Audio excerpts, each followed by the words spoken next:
Entonces, hoy tenemos un tiempo especial para compartir la palabra del Señor. Y voy a pedir a mi hermano Israel que pase aquí adelante.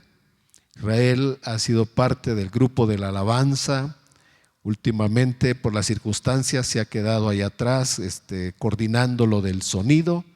Y él va a compartir hoy la palabra del Señor. Así que demos la bienvenida.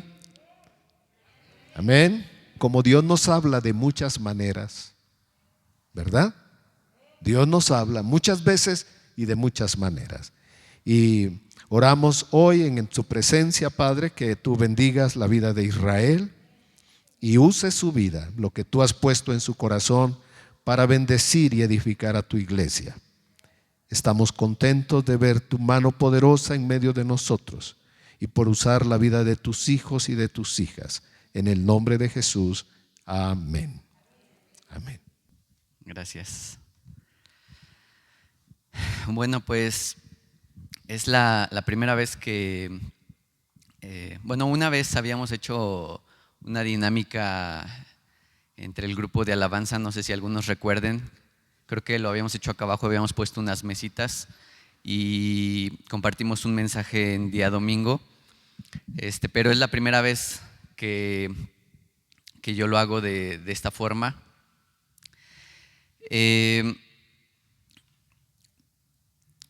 Hace algunas semanas tuve la oportunidad de visitar a algunos amigos, excompañeros del trabajo.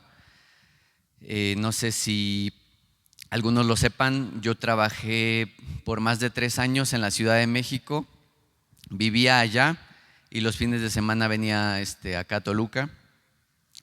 Y pues ahí en la Ciudad de México es muy común compartir departamentos, compartir casa con otras personas. Entonces yo compartía departamento con otras 4 personas, compañeros del trabajo, y pues cada uno de familias diferentes, de contextos diferentes, de ideologías diferentes. Uno de ellos, bueno, actualmente al final nada más ya quedábamos 4. Uno con creencias judías, otro de familia de testigos de Jehová y otro que venía de familia católica, pero después decía que él era ateo, ¿no? Aunque después de algunas pláticas que tuvimos, terminó como reconociendo la posibilidad, ¿no? de decir, bueno, a lo mejor y sí existe Dios, ¿no? Entonces él ya se autodeclaró agnóstico, ¿no? Entonces somos como un grupo un poco peculiar. El chiste es que tuve la oportunidad de platicar con ellos, de visitarlos, y me gusta mucho porque son pláticas, a veces platicamos de temas pues muy X, ¿no? Pero esta vez estuvimos platicando sobre un tema muy interesante que a mí me inspiró a dar el mensaje del día de hoy. Y el mensaje es: ¿existe la verdad absoluta? ¿Ustedes qué creen? ¿Existe la verdad absoluta? Porque vemos que está como muy de moda el hablar sobre el relativismo, ¿no? Sobre como que no existe una verdad absoluta, como que si algo está bien para ti, puede que a lo mejor esté mal para mí, y viceversa. Si algo está bien para mí, a lo mejor está mal para ti. Pero hay que ser tolerantes, ¿no? Porque pues nadie es poseedor de la verdad absoluta. Entonces, reflexionando en esto, yo creo que es importante para nosotros detenernos a analizar también lo que piensan allá afuera y cuál es la postura que nosotros como creyentes, como seguidores de Cristo debemos de tener. Porque a veces se nos bombardea de tanta información que yo he visto a creyentes, y principalmente he visto a muchos jóvenes ser persuadidos por esas ideas, y terminan como negando a Dios. Incluso también he visto muchos creyentes que a veces como que nos faltan argumentos, como que nos faltan analizar, reflexionar profundamente sobre esos temas para realmente tener los argumentos y las herramientas para defender.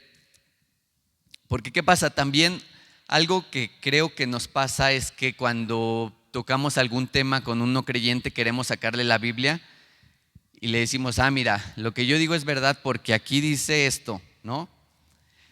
Y está bien, pero ¿cómo le hablas a un ateo con un versículo de la Biblia si el ateo no cree en la Biblia? ¿Qué va a pensar esa persona? Pues inmediatamente va a desechar tu argumento, va a decir, pues, es como que venga alguien del hinduismo y traiga sus libros sagrados, traiga las Vedas del hinduismo y te empieza a hablar, mira, lo que yo te digo es verdad porque aquí dice, ¿qué van a pensar ustedes? ¿Estás loco? ¿Ese libro qué? ¿No? O te vengan a hablar de budismo.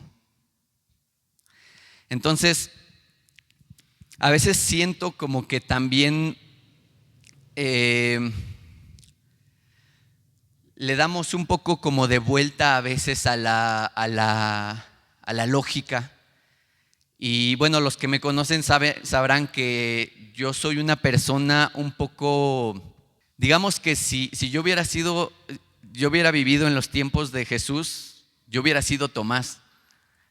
Que cuando le dijeron Jesús resucitó, yo hubiera dicho, pues a ver, necesito ver que ya que venga y que me enseñe sus manos, ¿no? Yo soy una persona que muchas cosas las tengo que pasar como por un filtro lógico, un filtro racional, porque si algo no cuadra, para mí es un poco difícil.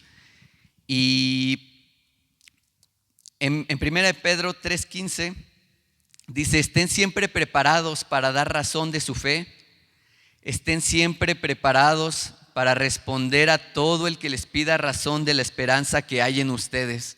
Yo pienso que la fe y la razón son compatibles. O no sé de dónde han sacado algunos la idea que fe y razón son cosas contrarias. Y creo que el pensar eso, el pensar que fe y razón son cosas opuestas, a veces es incluso perjudicial para la propia fe. Creo que adoptar un rechazo a la razón en pro de la fe, como si fueran contradictorias, es perjudicial para la fe, porque presenta todas nuestras creencias como un conjunto de cosas irracionales, un conjunto de creencias irracionales. Y es todo lo contrario. A través de todas estas pláticas que he tenido con mis amigos no creyentes, me he dado cuenta que todo lo que nosotros creemos y todo lo que dice la Biblia tiene todo el sentido del mundo. La cosmovisión de la fe es la cosmovisión más racional que podemos adoptar. Por eso yo pienso que no debemos de tener miedo a entrar en este tipo de discusiones lógicas, porque quien tiene miedo a ese tipo de discusiones, quien tiene miedo al conocimiento, tal vez en realidad tenga miedo a estar equivocado, ¿no creen? Porque si la razón está de nuestro lado, ¿cuál es el miedo? ¿No? Vuelvo a repetir, la fe es la cosmovisión más racional que podemos adoptar. Y vamos a ver qué se dice, ¿no? ¿Qué es lo que dice la gente allá afuera? Una cosa que dicen es, todo depende del cristal con que se mire, ¿no? ¿Qué significa? Que pues depende de donde tú lo ves, esa es tu verdad, ¿no? Si se fijan tan solo en esta afirmación, al afirmar que no existe una verdad absoluta, paradójicamente uno ya está afirmando una verdad absoluta. ¿Sí me siguen? Si yo afirmo, no existen verdades absolutas, eso ya es una verdad absoluta, ¿no? Si tú te estás guiando por ese parámetro de que no existen esas verdades absolutas, ya estás poniendo eso como una premisa fundamental para basar todas tus ideas. Entonces ya estás tomando una verdad absoluta. Tu verdad absoluta es, no existen verdades absolutas, y eso es una paradoja. No tiene sentido realmente afirmar que no existen verdades absolutas. Entonces, aquí escribí yo 3 puntos, y esto es con respecto al posmodernismo, que es precisamente de lo que estamos hablando. El posmodernismo afirma que no existe una verdad absoluta, entonces está paradójicamente haciendo una afirmación absoluta. Ahora, no hay sistema filosófico que pueda ser sostenido con contradicciones. Y al encontrar la primera contradicción desde que se hace la primera afirmación, pues ya podemos empezar a sospechar que el posmodernismo no tiene realmente sustento lógico.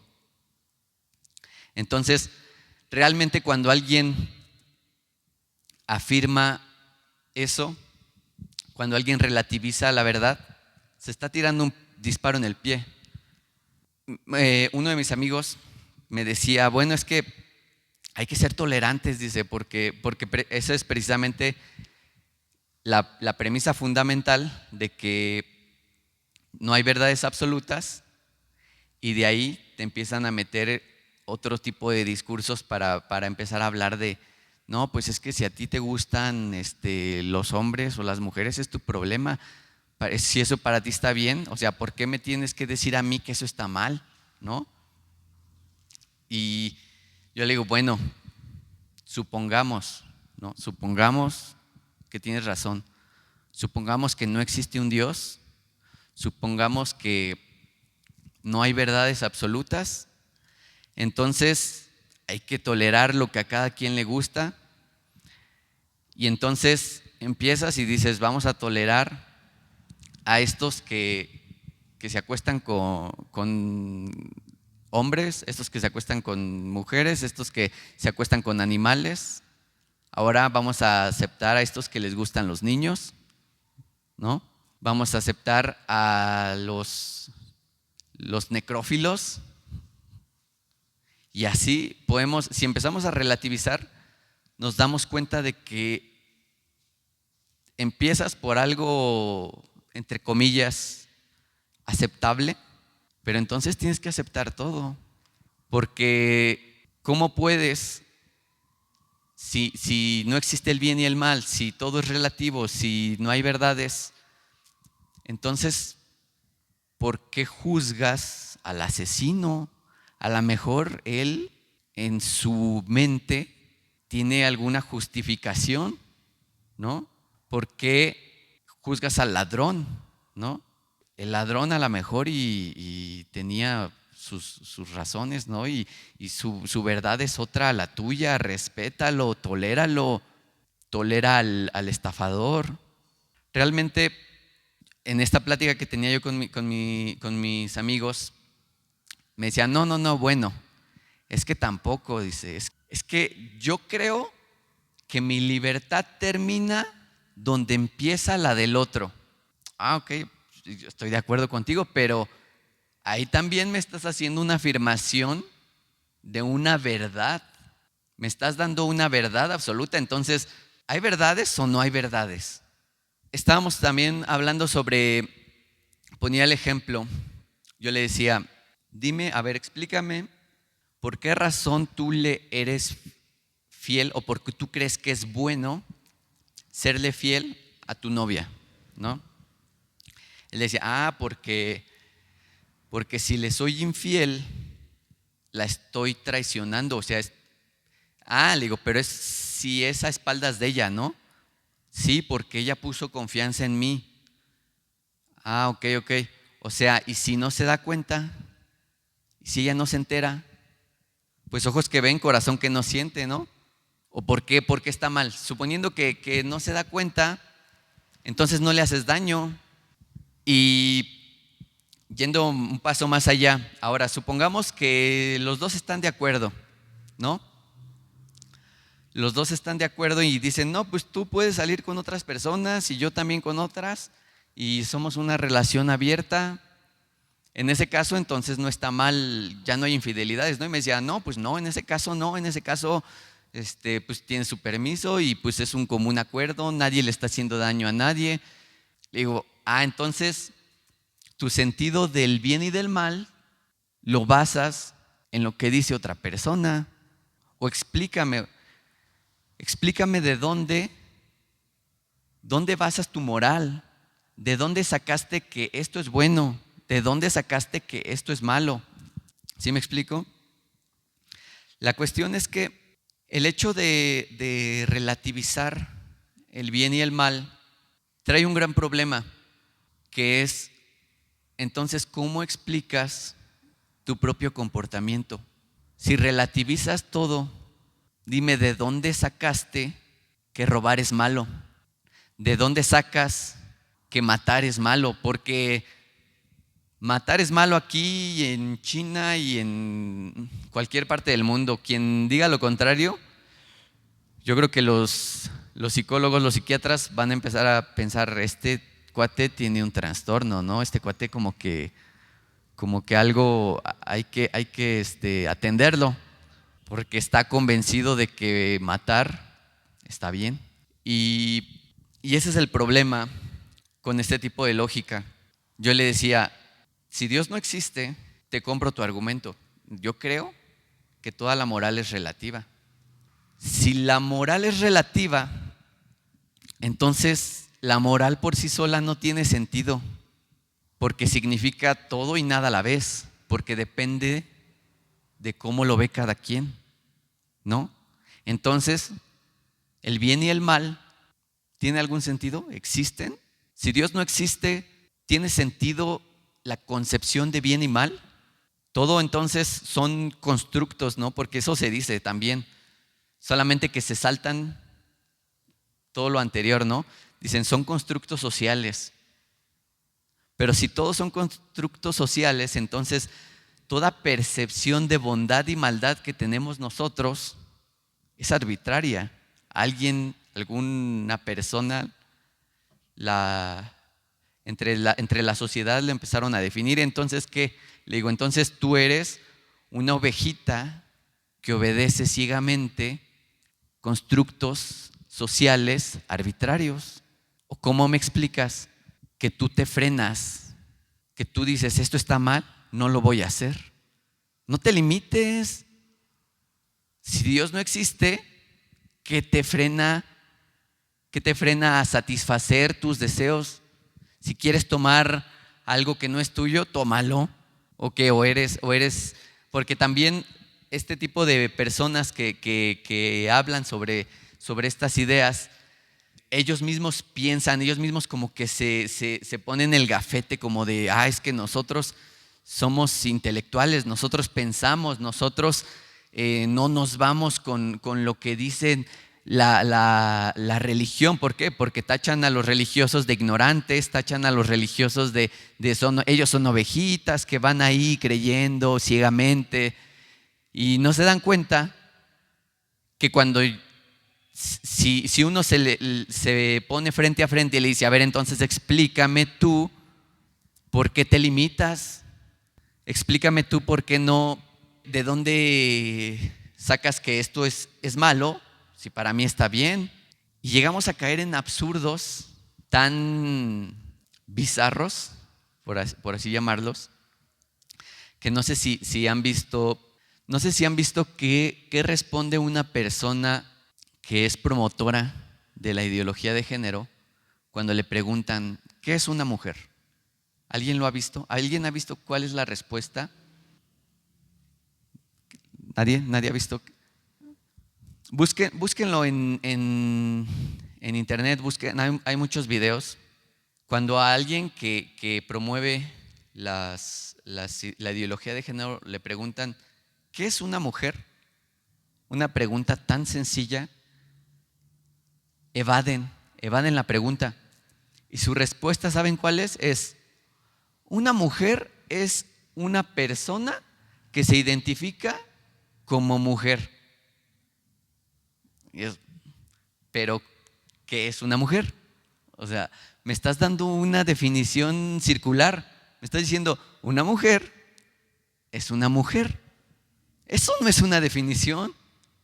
Y me parece increíble cómo en estos tiempos se le da tanta importancia, se escucha ese tipo de cuestiones que con darles una revisada o con analizarlas superficialmente, uno se da cuenta de lo absurdas que son y cómo esa misma sociedad tacha a las personas que creen en un Dios de ovejas que no piensan. Y es todo lo contrario. Analizando y platicando con esas personas, uno se da cuenta de lo falaz que son todos sus argumentos y todas sus ideas. Otra cosa que mucha gente piensa es que la existencia del mal es una evidencia en contra de la existencia de Dios. Dicen, ¿y si Dios existe, por qué hay tanto mal y por qué hay tantas desgracias? ¿Y alguna vez se han puesto a pensar en que tal vez la existencia del mal no es una evidencia en contra de la existencia de Dios, sino todo lo contrario?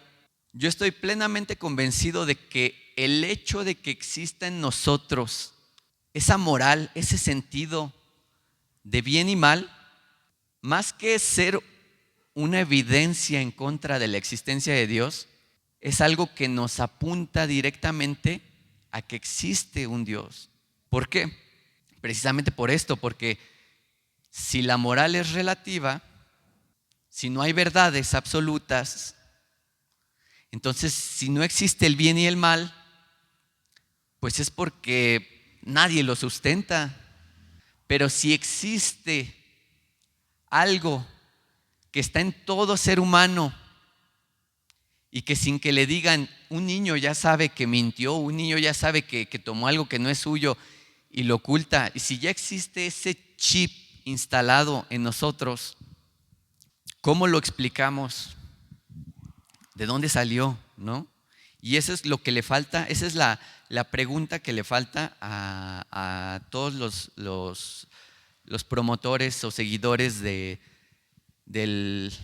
las ideologías que están hoy de moda del posmodernismo, que es ¿de dónde sustentas entonces tus ideas? Entonces, no sé si alguna vez, si alguien ha escuchado el mito de Sísifo. ¿Alguien conoce, ha escuchado ese nombre? Bueno, Sísifo es un personaje de la mitología griega que según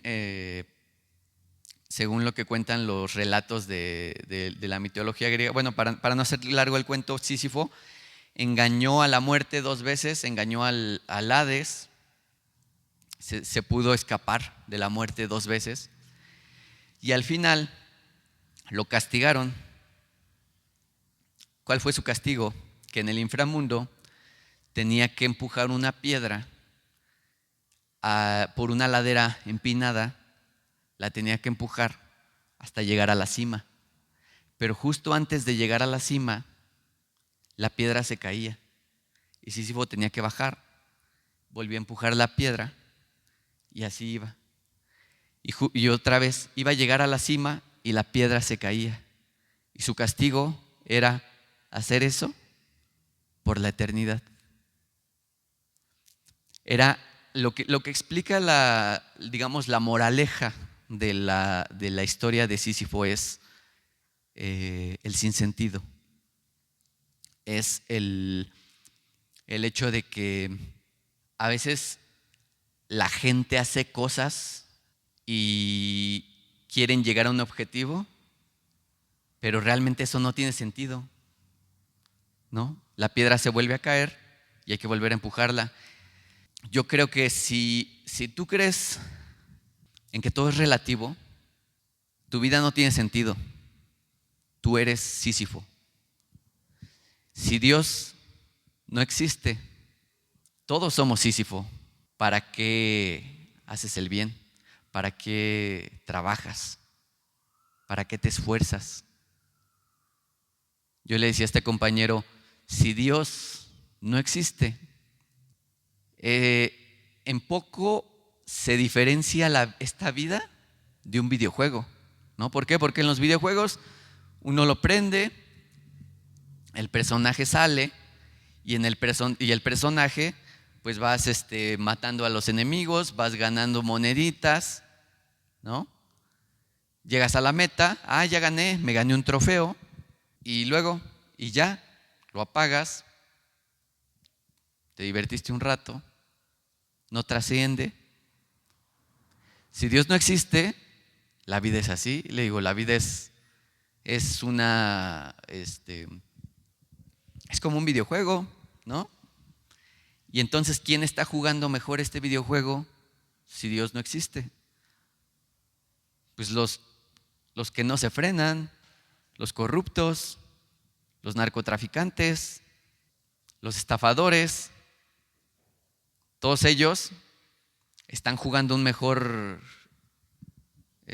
videojuego que nosotros. Entonces yo le decía, ¿por qué trabajas? ¿Por qué estás aquí en una jornada laboral de 9 de la mañana a 7 de la tarde, noche, aquí en el banco? Porque trabajan yo trabajaba en Grupo Salinas, en Banco Azteca. Digo, ¿para qué estás aquí trabajando? A veces te piden que vayas y que te desveles para ganarte el dinero honradamente. ¿Por qué no mejor vendes droga? ¿No? Es más fácil. O sea, no, tampoco la cuestión no es, no te estoy diciendo qué hacer, solamente te estoy cuestionando, te estoy diciendo, explícame qué te motiva, analízate a ti mismo y explícame de dónde sacas que tienes que respetar ciertas reglas de bien y mal si tú estás convencido que todo es relativo. Entonces, ¿sí ven cómo este tipo de ideas empiezan a tener como, cuando uno se empieza a hacer este tipo de preguntas, uno empieza a decir, pues, en parte sí, o sea, ¿de dónde saqué yo esto, no? ¿Por qué es que yo me limito, no? ¿Por qué es que quiero trabajar honradamente, no? Porque otra cosa también que me decían, dice, bueno, es que también me parece un poco hipócrita las personas que fueron así de malos, fueron drogadictos, fueron asesinos, ¿no? Y de repente dicen, pero conocí a Dios y ya mágicamente cambian. Eso es muy hipócrita, dice, porque ya de la nada ya cambian. Porque también algo que se piensa es que no necesitas creer en un Dios para ser buena persona. Eso es lo que creen los ateos. Que creen que pues yo puedo ser bueno por mí mismo, ¿no? La gente que necesita de un Dios para portarse bien son como muy débiles, no tienen control de sí mismo, no tienen disciplina, son gente tonta. No necesitas a Dios para ser buena persona. Yo sin Dios puedo hacer cosas buenas, pero ¿por qué las haces entonces, no? Y ojo, tampoco quisiera que se confunda, porque hay muchas personas que también obedecen por miedo. Y el obedecer por miedo tampoco es una buena razón de hacer las cosas. Porque nosotros, si obedecemos, tiene que ser por amor. ¿Qué padre estaría contento con sus hijos si sus hijos le tienen miedo y le obedecen solo porque hay un castigo? ¿Qué padre estará más contento? El que le dice algo a sus hijos y sus hijos le obedecen por amor, O el que tiene a sus hijos bien espantados y, ay, no hay que obedecer porque si no, ay. También digo, no estoy diciendo eso porque también eso se confunde y muchos ateos a veces dicen, no, pues es que tú obedeces pero porque tienes miedo a un castigo. No. Yo obedezco porque creo en un Dios y porque he decidido seguir a ese Dios, porque creo que ese Dios es bueno y ha sido bueno conmigo y porque Él me amó, por eso es que yo lo amo, por eso es que yo lo sigo. Entonces, para nosotros es bastante sencillo explicar por qué hacemos el bien. Y es eso, el amor. Pero a un ateo pregúntale, ¿por qué haces el bien?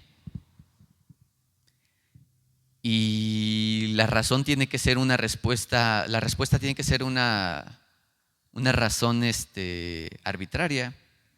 Tiene que ser alguna asignación, pues, porque quiero o porque... Pero realmente no hay un sentido, no hay algo que sustente tu vida. Entonces, si no hay algo más profundo, volvemos a lo mismo. Tú eres Sísifo, eres como Sísifo. Estás empujando una piedra por una ladera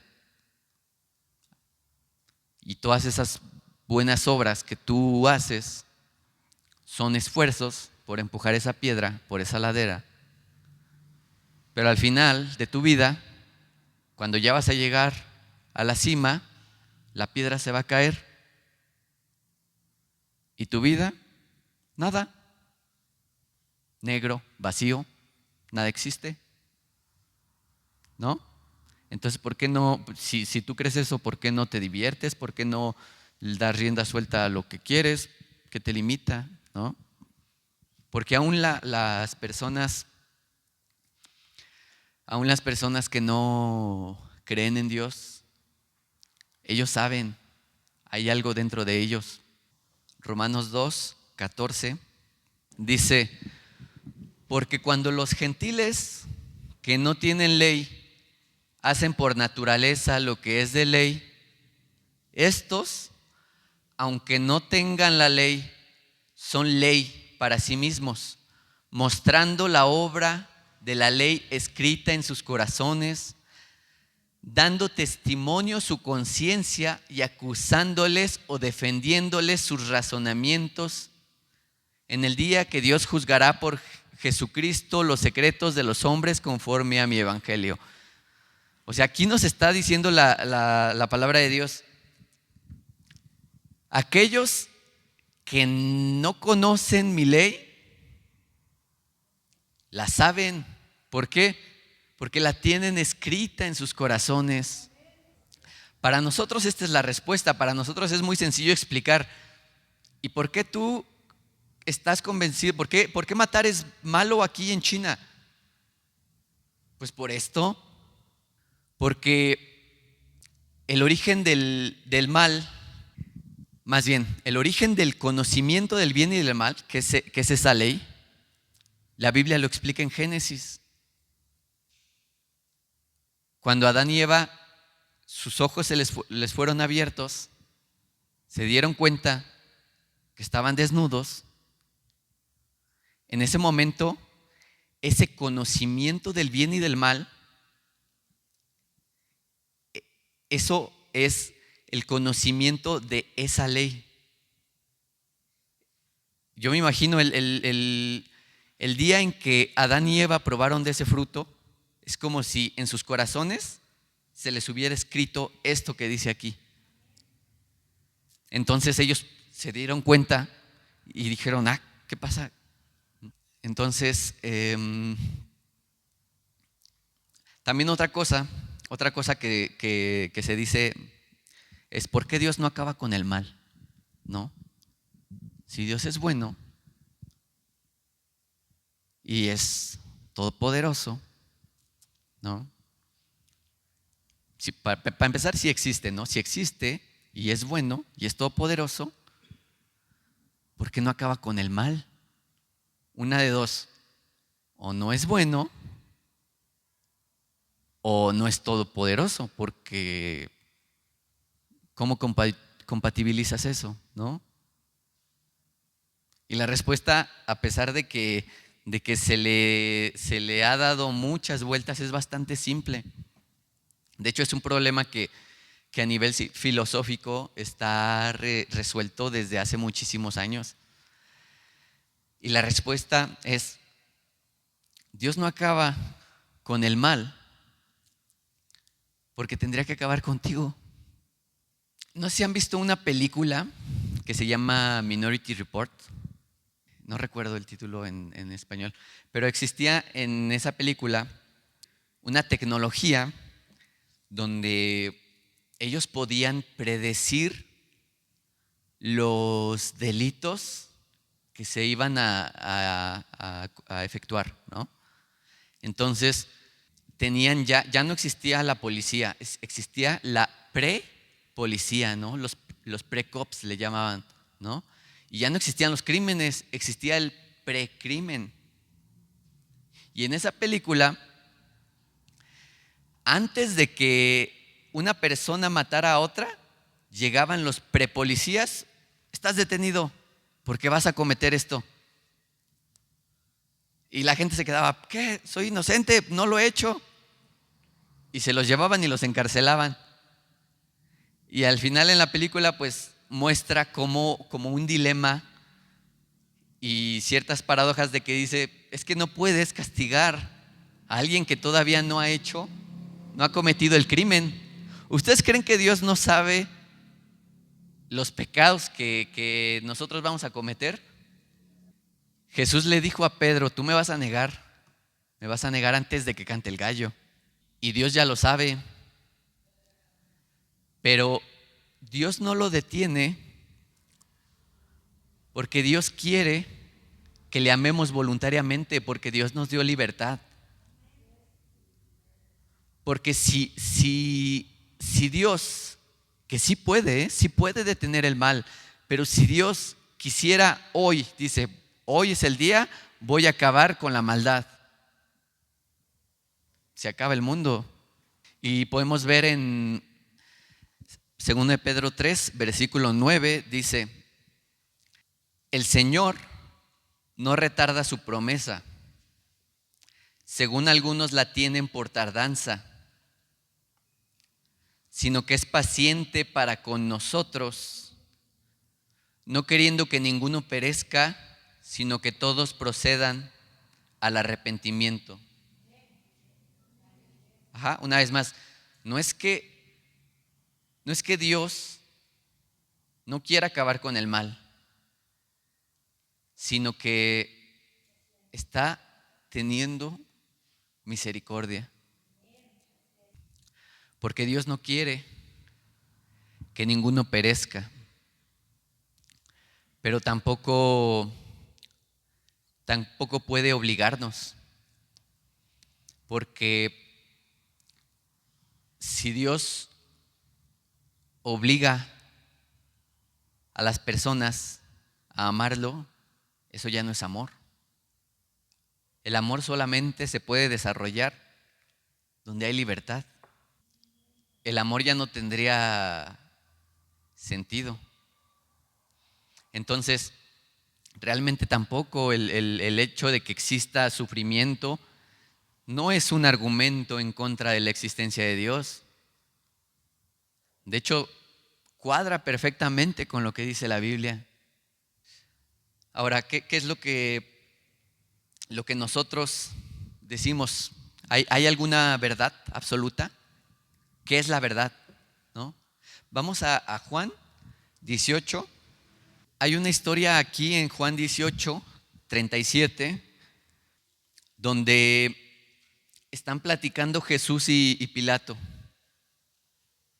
Yo realmente no le había prestado tanta atención a este diálogo en sí, pero es bastante curioso.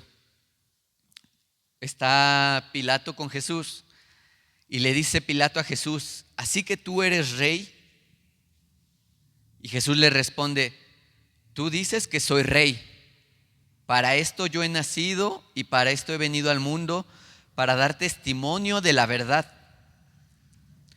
Todo el que es de la verdad, escucha mi voz. Y Pilato, ¿qué le pregunta? Le dice, ¿qué es la verdad? Y qué curioso, porque esta pregunta el hombre se la lleva haciendo siglos y siglos. ¿Qué es la verdad?, le dice Pilato. Y Pilato le pregunta, ¿qué es la verdad? Sin él darse cuenta que la verdad estaba enfrente de él. Él estaba cara a cara con la verdad y le dice, ¿qué es la verdad? Porque Jesús dijo, yo soy el camino, la verdad y la vida. ¿Qué es la verdad? La verdad es Cristo, la verdad es Jesús. Por eso me parece un poco, aparte de que no tiene sentido todo este tipo de ideas, creo que nosotros como seguidores de Jesús debemos de tener esa confianza de que nosotros tenemos la verdad. Debemos de poder tener esa confianza de defender nuestras ideas y de no dejarnos persuadir por todo ese tipo de falacias que se dicen, ¿no? Porque, como les decía, es muy curioso cómo este tipo de ideas precisamente se dan en círculos intelectuales, ¿no? Por así decirlo. Círculos académicos, en las universidades, es donde más se habla de este tipo de ideas relativistas y donde la gente incluso piensa como si… Me acuerdo que yo tenía una tía que era ella maestra y cuando mi papá le predicaba, cuando le hablaba de Jesús, decía, pero ¿cómo voy a creer yo en eso si soy una maestra? Así como… Y incluso ustedes lo ven, ¿no? Lo vemos en que la mayoría de los ateos, ellos se creen como muy inteligentes, ¿no? Se creen como que nosotros somos los intelectuales, ¿no? Nosotros somos los iluminados de la sociedad, ¿no? Los religiosos son los tontos, ¿no? Pero basta con empezar a cuestionar un poquito este tipo de cosas y nos damos cuenta, como yo lo decía al inicio, que la fe es más coherente que el ateísmo y que todo este tipo de ideas. Vamos a 1 Corintios 15.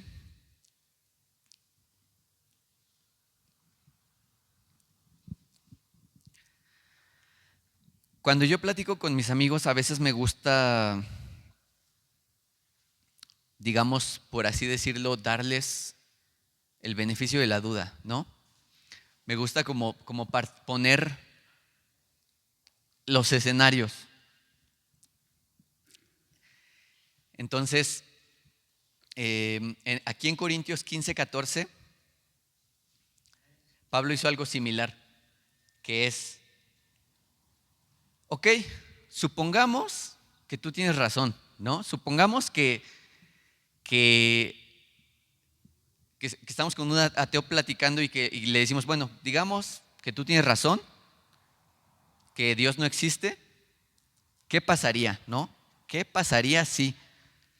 En esta ocasión, está hablando sobre la resurrección de Cristo, porque al parecer había personas que estaban incrédulas y pensaban, bueno, sí, sí conocí, sí sé que Jesús existió y que murió y estuvo bueno todo lo que enseñó, pero pues, no creo que haya resucitado, ¿no? Al parecer había personas ahí que estaban diciendo eso ¿Y qué es lo que dice Pablo? Bueno, si Cristo no resucitó, bueno, tengo aquí otra versión. ¿Alguien lo puede leer, lo puede leer, hermana, en la versión que tiene?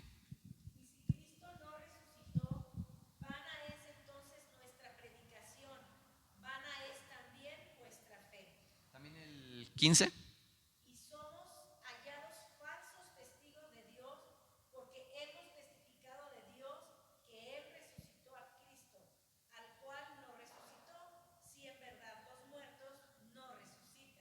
Ajá.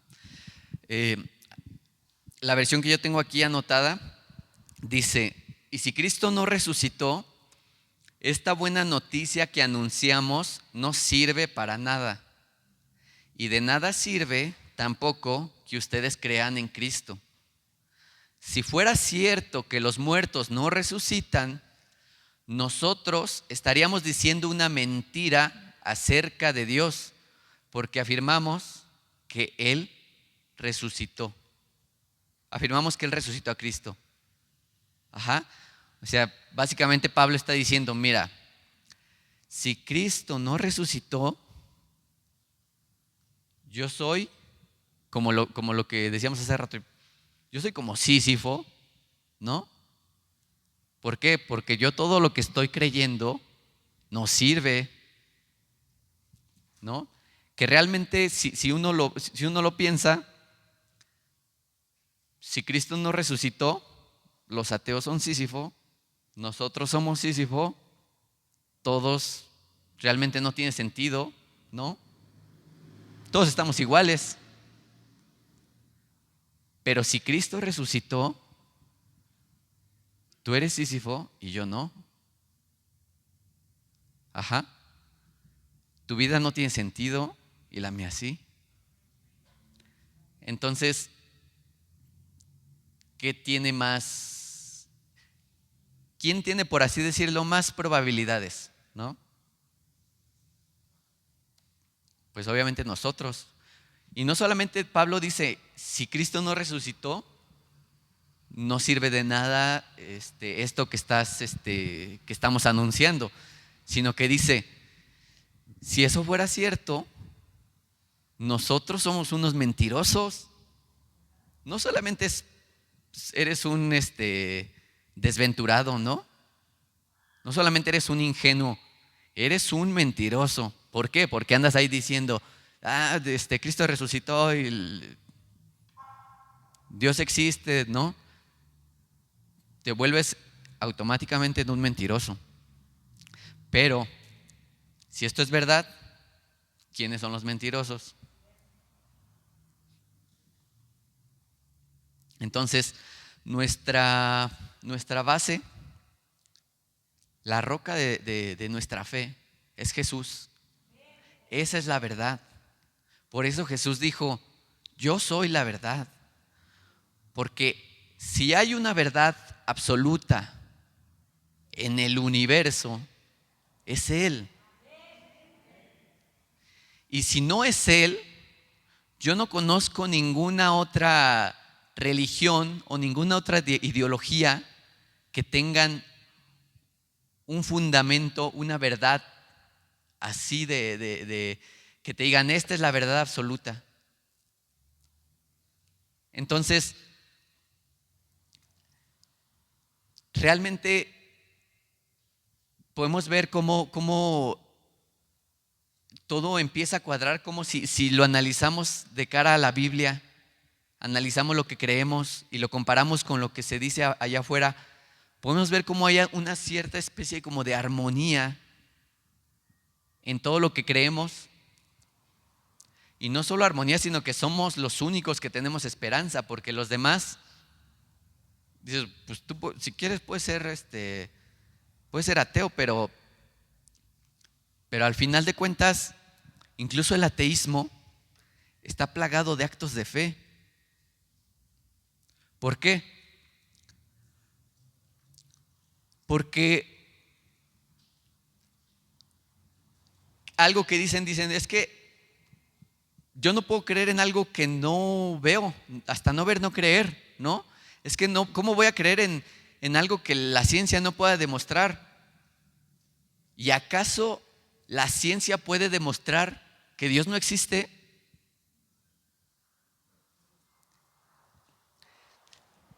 El hombre no puede demostrar la existencia, pero tampoco puede demostrar la inexistencia de Dios. Entonces, ya sea que tú creas o que no creas, tienes que dar un paso de fe. La cuestión es una decisión. La cuestión es ese paso de fe, hacia dónde lo quieres dar. No es una cuestión de que es que necesito que me lo comprueben, porque en tu vida la vida está plagada de pasos de fe. Y no andas ahí pensando que quiero que me compruebe la ciencia, que hagan algo para que me garanticen que no me van a atropellar cuando salga de mi casa, ¿no? Entonces la pregunta a final de cuentas es, ¿qué decides? ¿No? Y al final yo creo que todas las personas que están convencidas de este tipo de ideas son,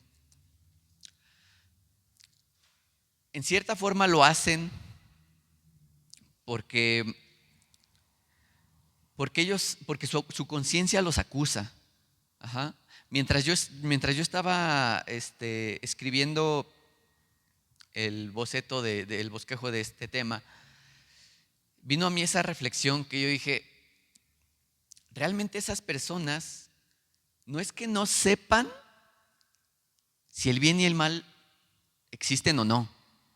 Ellos lo saben y ellos son conscientes de su propia maldad,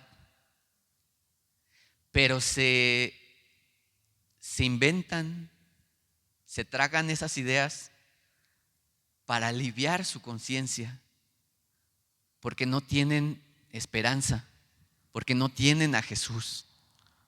¿Cómo se limpian? Pues diciéndose una mentira. Y hay muchas cosas, por ejemplo, también yo he conocido gente, hasta antes de irme a la Ciudad de México, nunca había tenido un trato así directo con personas homosexuales. Allá en la Ciudad de México pude conocer de cara y tener trato con personas así. Y uno se da cuenta que, porque es muy fácil, ¿no? Es muy fácil juzgar, es muy fácil desde aquí, desde señalar a todos los que están mal allá afuera, pero ¿cómo los vería Jesús? Yo veo a Jesús cada vez que se acercaba a personas que eran las personas con peor reputación de la sociedad, que siempre se acercaba con compasión. Y yo creo que este tipo de personas realmente, como sus conciencias, su conciencia los acusa, por eso es que terminan creyendo ese tipo de cosas. Y es porque a lo mejor lo que ellos hacen, la sociedad completa lo tacha, ¿no? Bueno, ahorita ya no, ahorita ya ya es bueno, ¿no? Depende de quién, si para ti está bien, pues no hay problema, ¿no? Pero es que si no tenemos una guía, si no tenemos una brújula, como lo es Cristo, es muy fácil caer en ese tipo de ideas. Y es lo más lógico. O sea, yo pienso, tiene todo el sentido del mundo que te quieras creer esas ideas, porque pues van a aliviar tu conciencia y son cosas que a lo mejor tú no quisieras, ¿no? El mismo Pablo lo decía. Esto sí es en Romanos, que decía lo que no quiero, hago el bien, no hago el bien, que quiero, ¿no? En Romanos 7, sino el mal que no quiero, eso hago. Y lo que pasa es que la sociedad, la gente que no conoce a Dios, quieren creer ellos mismos que son buenas personas. Si usted le pregunta a cualquier persona que no creyente si el hombre es bueno o malo por naturaleza, ¿qué les va a responder? En su mayoría. ¿Qué cree la gente? Que el hombre es bueno. Dicen, pues el hombre es bueno por naturaleza, yo creo. Pero ¿qué dice la Biblia? Que el hombre es malo. La diferencia entre ellos y nosotros es que la Biblia nos está diciendo la respuesta y nosotros sabemos que nosotros somos los malos, que el mal está en nuestra carne.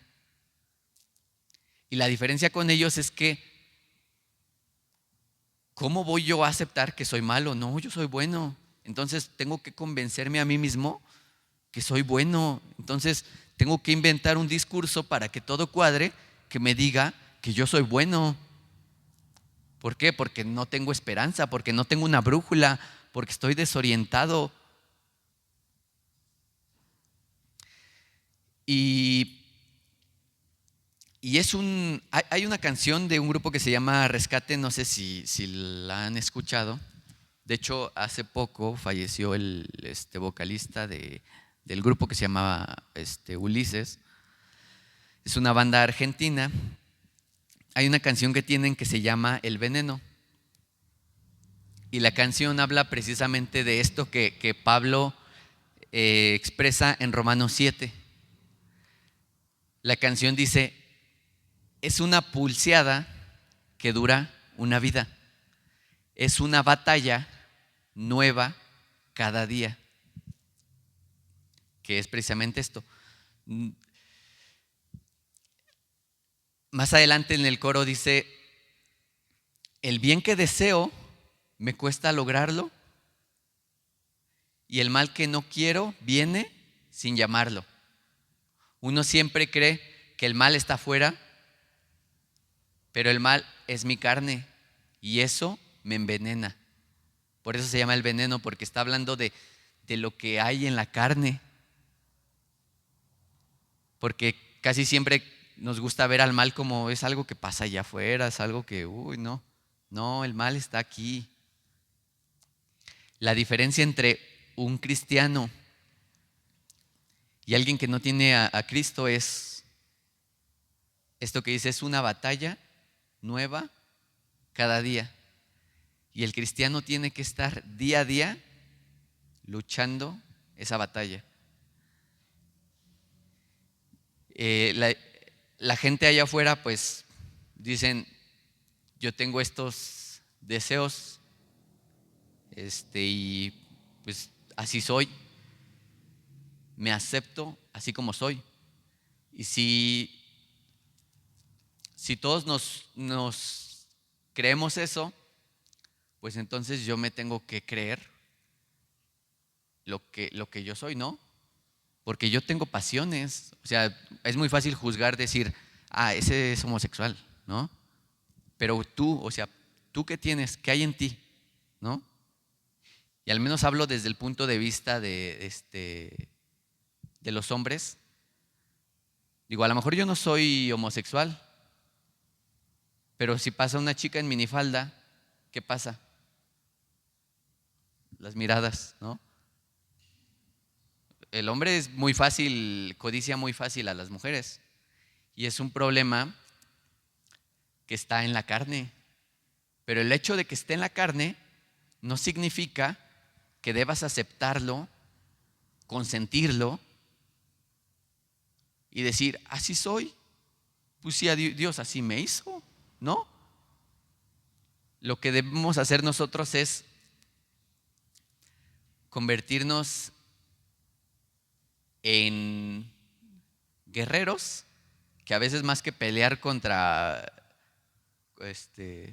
demonios y esas cosas, contra nuestra propia carne. Pero es una batalla nueva cada día. Y pues eso es todo lo que tenía preparado el día de hoy. Quisiera terminar con el Salmo 25,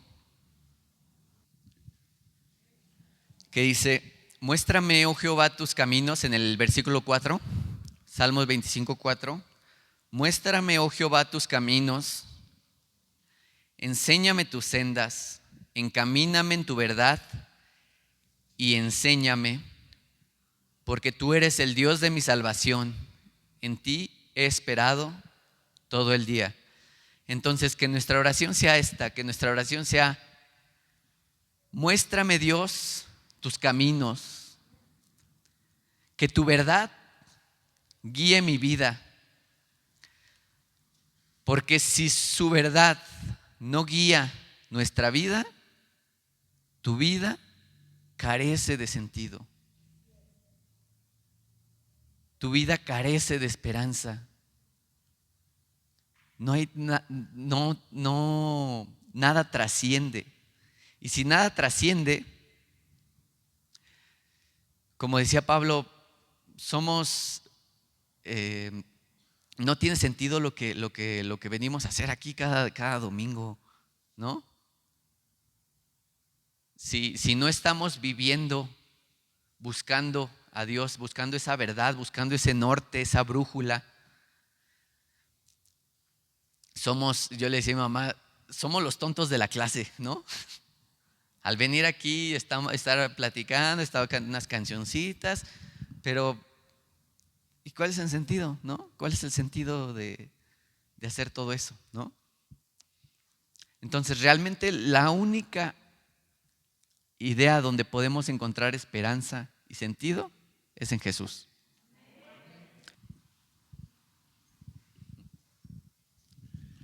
Gracias. Tenemos, creo yo, nosotros dos cosas a favor, como decíamos hace un momento de la palabra. La Escritura es esa brújula que, si nosotros no somos expertos para saber cómo funciona, la brújula sigue funcionando. Y si la palabra lo dice, es suficiente para nosotros. El acto de creer a veces también es un acto de humildad, de poner nuestra confianza en las manos de Dios. Confiamos en un piloto, confiamos en el que lleva el autobús, confiamos en el Uber, confiamos en la comida que nos va a llegar por el Uber también, confiamos muchas cosas. La ventaja que tenemos es que es un libro que ha sido probado por generaciones y tenemos también la presencia del Espíritu Santo. Gracias, Israel, por compartir esta palabra que nos hace pensar a todos, ¿verdad? Vamos a orar, hermanos. Jesús dijo: yo soy la verdad. El Salmo dice: tu palabra es verdad. Y el Espíritu Santo es el Espíritu de verdad. Padre, te damos gracias. Te damos gracias por amarnos, por hacer llegar este mensaje a nuestra vida. Es la palabra que nos ha cambiado. Es la palabra que nos ha cambiado por generaciones y que ahora confiamos guiará nuestros pasos, guiará nuestra conciencia, nuestro corazón, guiará nuestra vida hasta tu venida o nuestro encuentro contigo. Te queremos dar gracias en esta hora porque esa verdad que hemos creído es la que nos sostiene día a día. Que Cristo nuestro Señor es la verdad. Que hemos creído en el Señor que resucitó de los muertos, el que venció la muerte, el que venció las tinieblas, el príncipe de paz, el que es nuestra luz, el sol de justicia, y que ahora eres tú el que le da sentido a nuestra vida. Cada uno de nuestros días está en tus manos. En el nombre de Jesús, Padre, te damos las gracias. Bendice y edifica a tu pueblo. Fortalece nuestros corazones en la confianza en la fe y en la seguridad de tu palabra, de tu guianza y de tu Espíritu Santo. Por Cristo Jesús. Amén. Amén. Que el Señor les bendiga a todos, hermanos. Amén.